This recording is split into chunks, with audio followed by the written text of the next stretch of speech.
Alright guys, I just crossed 1700. Alright, so the game starts with e4, d5, e takes d5, queen takes d5, knight to c3, queen to a5.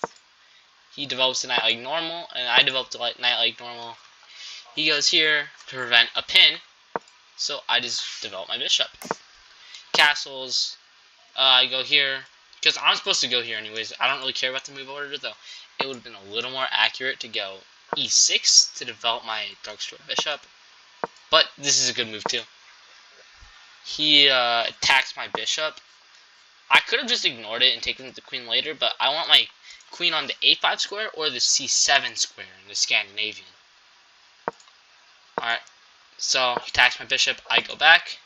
He brings out his bishop, though I find this to be a bad move because although it makes your bishop a little better, it wastes time. Alright, so what I mean by that is, while you could be doing other things like opening up your bishop, you move your bishop a second time, which isn't good at all.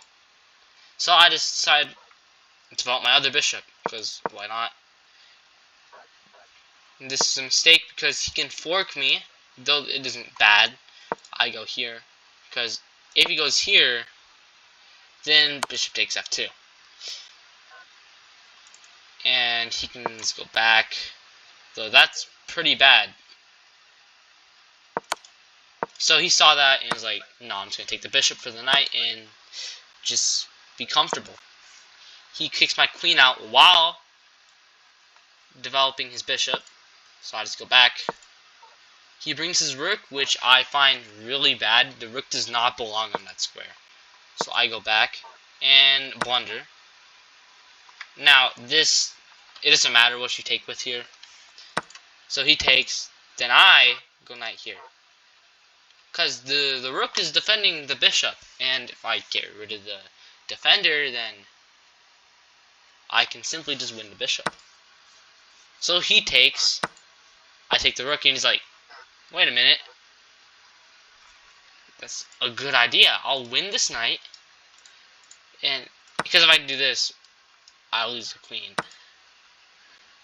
And if I do this, this move is only good if he takes like this. Alright. So the only move here is to just take the bishop there, and then I go here, and I'm just comfortably up a rook, or bishop for rook. I do have an isolated pawn, which kind of is not good, so I just castle, putting pressure on the f2 square. He brings his rook, I bring my queen, and I bring my rook. I mean, it's pretty straightforward from here. I move my rook 2 times, which does waste time. I was supposed to pawn break, although I'm not trying to risk anything, so he trades queens, which I find to be pretty dumb.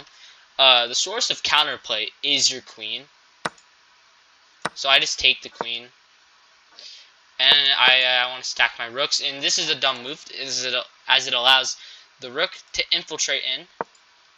He tries to kick my rook out. I go here, infiltrating in the back ranks.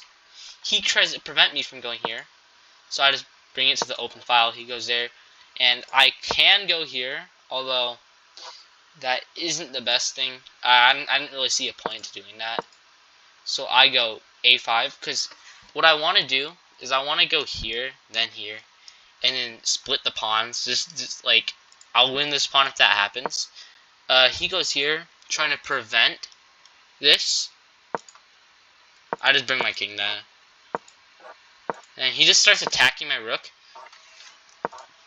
Alright, I go here, and I find this guy is actually really good defensively, and the reason for that is he goes here. See, why there? Well, what's the point? Because if I attack this pawn, then he just goes, protects it.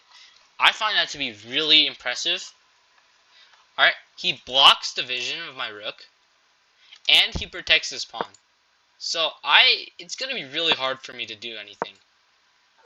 And then it's actually equal from here, because he takes this pawn. But what he does wrong is trade the rooks. And he's like, I'm gonna trade on my terms. No, what he should have done is taken like this. Alright? Because I would have had to take a long journey just to get past his defenses. But no, he took like this, which is also the best move, but it allows me to get in quicker. He could have delayed it with D takes E5, but he didn't do that, and he just let me in. And now what I'm supposed to do is sacrifice the rook for the bishop, which I did. And I don't know why I didn't take that pawn, but it doesn't matter. I just take, and then I just allow promotion, and he resigns. Alright, honestly, he played a good game. He just blundered a tactic. Although, I did blunder a draw for one move. He allowed a rook trade, which was not good at all. So anyways, that's how I got to 1700.